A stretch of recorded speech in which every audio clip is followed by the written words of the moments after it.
have a big, heavy bag here.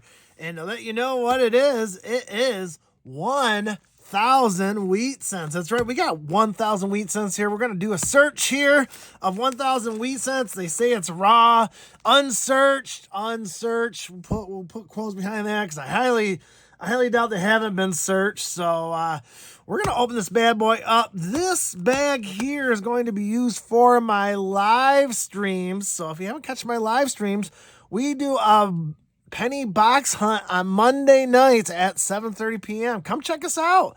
We open up bank rolls of pennies and see if we can find Wheaties, variations, or whatever we can find. So come watch us on Monday nights, and we give these away as well on my live streams. So let's open it up. We got a whole bunch of pennies to go through. I can't even use my MacGyver screwdriver because this is going to be thick here. Oh, there it is. Oh, looks like we got some advertisement there. And man, oh man, this is a big, thick bag of pennies. Oh, there we go. There it is. Another bag within a bag. And I don't think there's anything in there. Oh, felt something, but nothing there. A bag within a bag within a bag. So a deposit bag there. And look at all those wheat pennies right there, man. That is a chunk. Looks like we got a good variety there. We got some AU-BU type. So there's AU right there. So I'm going to go through this whole bag here of wheat pennies. I'm going to break it down by the year for you, or by, probably decades most likely. If I find anything good, I will bring you in for sure when I search this stuff. So a whole bunch of wheat pennies there. That is a ton of wheat pennies. We'll be giving most of this stuff away. So I'm going to start searching for it. And if I find anything good, I will bring you in. So stay tuned. All right, we are back with those 1,000 pennies that we bought. We bought a big bag of wheat cents, over 1,000 in here. That's what it looks like in the container. And we got stats upon stats on what these wheat cents contained of. So let's bring you up onto the screen here. I'm just gonna quickly zoom out here and put you on the mount here and show you all the statistics. And there it is. We counted 1,029 pennies. So that's the first question everyone's going to ask. Did you get 1,000 pennies? Yes, I did. I got 1,029 of them. So it's kind of nice to be a little bit over just to make sure you don't get scammed or anything like that. So we're going to go through the stats here of all these wheat cents that I bought. And all these wheat cents are going to go, except for the 3 down below, and I'll explain why, go into the live stream that I do on Monday nights at 7:30 to 8:30. If you've never joined my live stream, come join us. We always have an end of stream giveaway, and we give away all these wheat cents as well. So we penny box hunt on Monday nights. You can buy in for $3. I'll have it on my screen there if you want to buy. Many ways to buy. People always enjoy it, and you get a chance to win a silver ounce round. But let's get to the stats here. It's quite simple. We ended up with 1,029 wheat cents. Actually, we got a little extra gift in there, but we'll explain that later. I'm going to explain the most popular coin in all this was 1956 Denver. I ended up with 89 of them. Overall, I ended up with 104 from 1956, which is not surprising because 1956 is probably the second most produced coin in the wheat cents. I'll show 1956D, the population of 1956 Denver. So that's what it is. Not surprising. And in second place came in at 1944 Philadelphia. People think, ooh, that's a lot older, but that is the most produced wheat cent made in the United States. As you know, 1.4 billion were made in 1944. People probably want to understand why they made so many in 1944. Well, it was right after World War II, and the economy was booming. GDP, which kind of your coins are based on, at least dollars that they produce, was based on. Everyone was coming back from the war. They had money to spend, so they had to make a lot of pennies in order to compensate all that extra money coming into the economy. So that's why 1944 was such a big year for pennies. And 45 behind it was also a big year too. I think it was like the third or fourth most produced pennies in the United States for wheat cents, at least. This is all wheat cent based. The third place for the wheat cents by year was 1957 Denver. We ended up with 61 of those. And for 44, we ended up with 71. That was the second place. Now, for the years, it was going back and forth between 1956 and 1944. But like I said, 1944 ended up with 107 wheat cents, 71 from Philadelphia, 34 from Denver, 2 from San Francisco. 10.4% of all these wheat cents were from 1944. So if you think about it, 20% of all of this ended up being from 1956 or 1944. So kind of interesting stats. Let's go over some surprises and not surprises. The surprises, really was no surprise, except I'll show you below here in a minute. But we'll kind of go by the decades here. As you probably predicted, 1950s was the most. Over 50% was from the 1950s. Just under 40% were from the 1940s. So now you think about it, 90% from the 40s and 50s, which makes sense. That's what the most produced were. From the 1930s, we only had 35. From the 20s, that's probably my slight surprise, we ended up with 45 wheat cents in there for 4.4%. From 1909 to 1919, we ended up with 22 with 2%. And we did end up with the Indian head. We'll talk about that here later. So that was a kind of anomaly in there. So there is that. So when you look here on the bottom here, orange and yellow, if you see yellow and orange, that means that they are semi-key and the key dates. So yellow is key dates and orange is semi-key dates. As you can see, we did not get a single one of them. Not surprising. They probably got pulled, even though they say this is not searched. Who knows?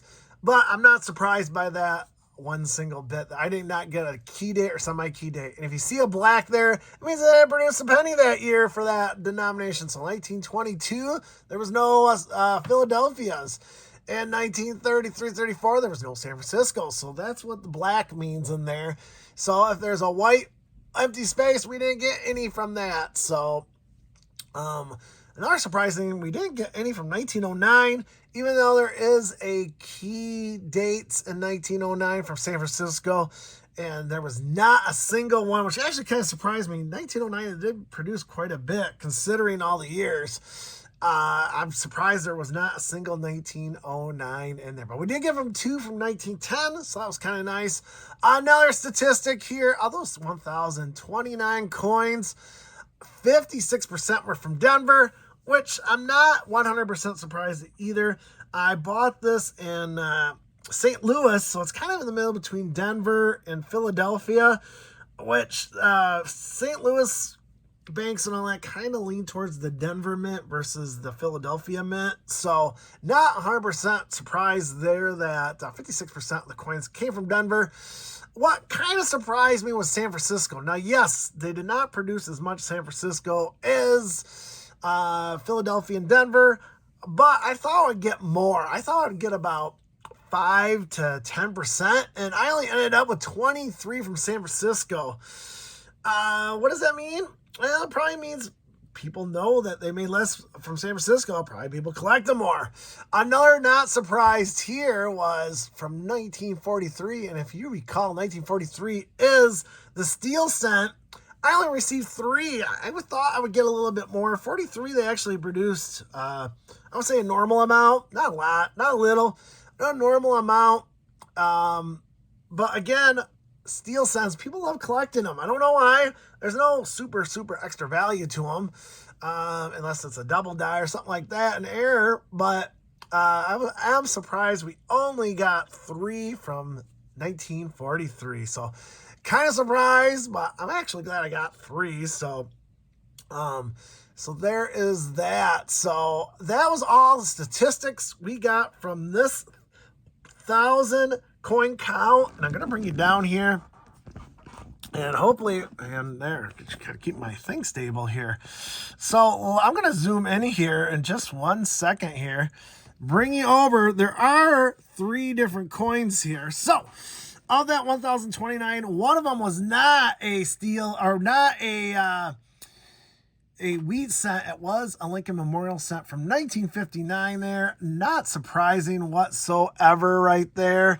So just a heads up, there was one in there, but it made up. We did get an Indian cent, and I tell you what, this Indian cent is really, really nice. So I'm actually surprised that's in there.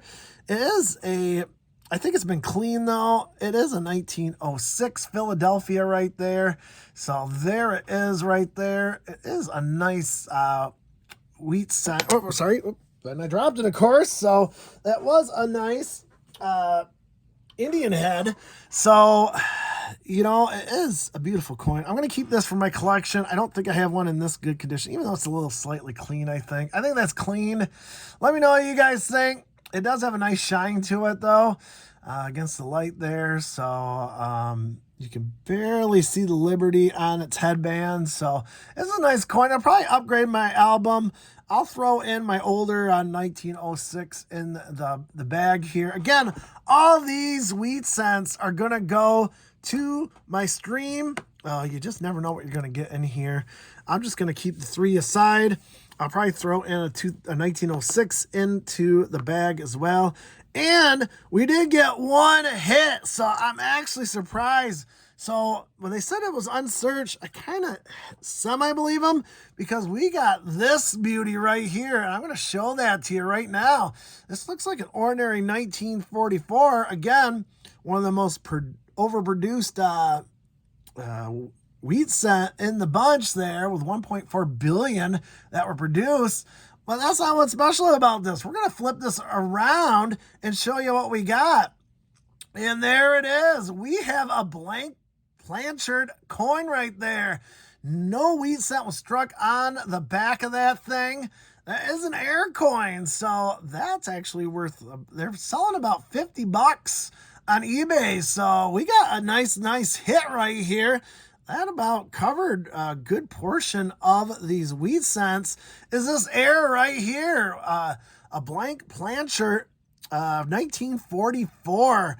It's in average condition. So this thing's been circulating a while. So people have known that, hey, it's a anomaly there. There's nothing on the back. No wheat on the back. So, you know, it is a beautiful, beautiful find. So I'm going to save that for my collection right there. So we got a beautiful 1944 blank Blanchard. Oh, that is an air coin right there. So that is a thing of beauty to come from 1944 and has been circulating all these years or been sitting in a bag for all these years, for all we know. It is a beautiful, beautiful thing. So a surprising find in here. I really didn't look for variations much. Like, for example, one of the most famous ones is the 1955 Philadelphia. But I only received 3 of them. So from 1955 Philadelphia, they were pretty much all Denver's. 55 of them were from Denver. Not really anything I could see. But doesn't mean I didn't see it. I didn't really search super hard either. So that is why I'm going to leave that up to my stream viewers. So we're going to give away these to donators. Again, if you want to donate to my show, you can buy a roll from the bank. We always search for wheat cents, Canadians, airs, and varieties every Monday night at good old 7:30 to 8:30. We'd like to see you join us and to stream every day, every week. We give away some of these wheat cents. We give away a copper round. We have a fun time going through our wheat cents. And this is going to go into the bag. If you like this video, let me know. I can buy another bag of this. They have plenty, they said. And I might get it from a few more other vendors to see what statistically we'll get. If it's better, if it's worse, if it's worth the value. I think I spent close to $100 on 1,000 wheat cents, which is, I don't think is a bad deal overall, but Again, I'm not going to give my vendor name because I want to keep this stuff for myself. So let me know what you guys think. You like it? You don't like it? You want to see more of these wheat bags being opened up? Let me know. It was a lot to go through, and I had fun doing it, giving all those statistics. And if you want to know a statistic on these 1,029 wheat cents, leave a comment, leave a question. I'll be happy to answer them. This was fun. I hope you guys enjoyed it too, and we'll get another one here from another vendor fairly soon. So until next time, everyone, Retro Robbie saying, collect what you love.